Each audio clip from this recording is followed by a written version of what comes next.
Hai semuanya. Muna Barat Limu Motesa. Assalamualaikum warahmatullahi wabarakatuh. Selamat pagi Dewan Juri yang terhormat. Apa kabar semuanya? Sudah pasti sehat kan? Perkenalkan, nama saya Hussein Ali. Asal sekolah SD Negeri 9 Kusambi, Desa Kasakamu, Kecamatan Kusambi, Kabupaten Muna Barat. Kali ini saya akan bercerita yang pastinya seru dong. Cerita ini saya ambil dari kumpulan dongeng Sulawesi Tenggara dengan judul Asal Mula Burung Tapopo. Menurut cerita, burung tapopo merupakan penjelmaan seorang anak laki-laki yang bernama Laane. Bagaimana Laane berubah menjadi seekor burung tapopo? Mari ikuti kisahnya dalam cerita ini. Alkisah. Dahulu di sebuah kampung di daerah Muna, Sulawesi Tenggara, hiduplah seorang wanita tua tinggal bersama anak laki-lakinya yang bernama Laane. Suaminya meninggal dunia sejak Laane masih bayi. Untuk memenuhi kebutuhan hidupnya, ibunya pergi berkebun dan pergi ke hutan untuk mengumpulkan kayu bakar untuk dijual. Dan dia juga sangat sayang kepada Laane. Dia merawatnya dengan penuh kasih sayang hingga tumbuh menjadi besar. Namun Laane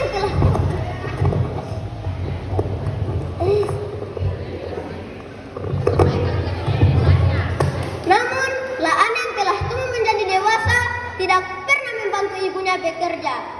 Dari bangun tidur sampai tidur kembali, kerjaannya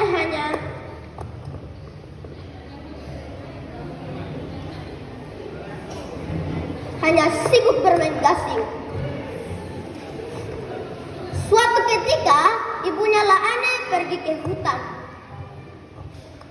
untuk mengumpulkan kayu bakar dan tiba di rumah pada sore hari.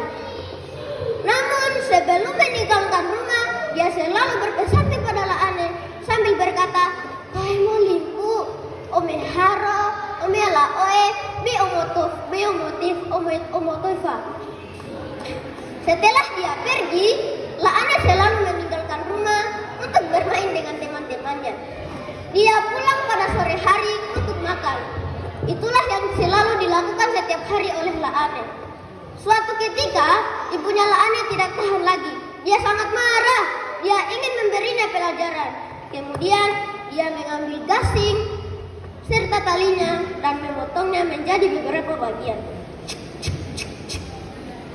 Dan memasukkannya ke dalam kasopa dan kalua.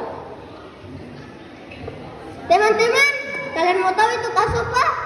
Kasopa adalah sejenis tumbuhan yang merambat luas, yang buahnya menyerupai buah labu. Buah kasopa dipetik setelah tua, kemudian dibelah menjadi 2 bagian dan isinya dikeluarkan. Dan kulitnya dikeringkan di panas matahari. Setelah kering, diambil, lalu dihaluskan menggunakan daun kautu. Itulah tempat makan di zaman itu. Dan kalgua adalah tempurung kelapa yang dihaluskan kedua permukaannya untuk tempat lauk. Mau lanjut ceritanya teman-teman? Suatu ketika Laane pun tiba. Ia pergi ke dapur untuk makan.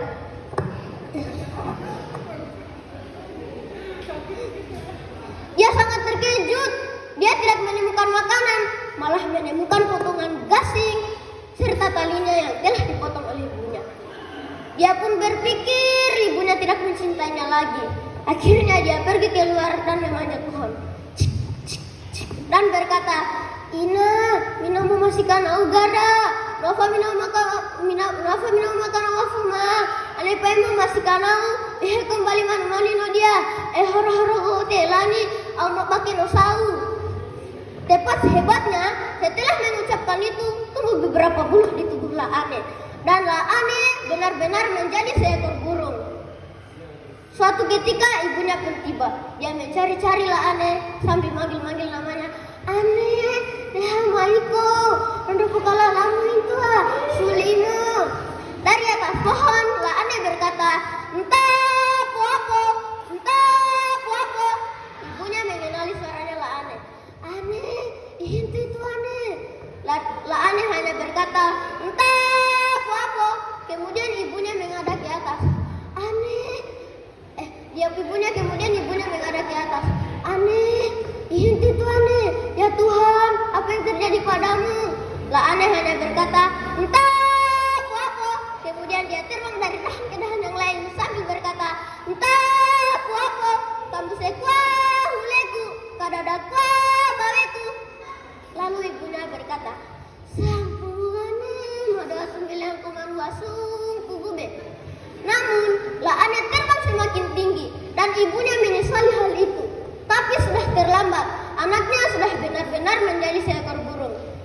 Sejak saat itu, orang menamai burung tersebut sebagai burung tapu-apu yang bisa kita temui di Muna, Sulawesi Tenggara. Dan burung ini tampak seperti burung cendrawasih.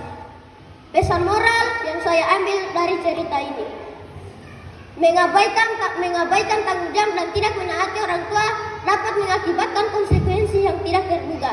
Kegagalan Laane untuk mendengarkan ibunya akhirnya menyebabkan perubahan yang dramatis. Cerita ini menekankan kita berbakti, menghormati kepada kedua orang tua dan memahami bahwa tindakan kita memiliki konsekuensi. Demikian cerita dari saya. Assalamualaikum warahmatullahi wabarakatuh. Beri apresiasi.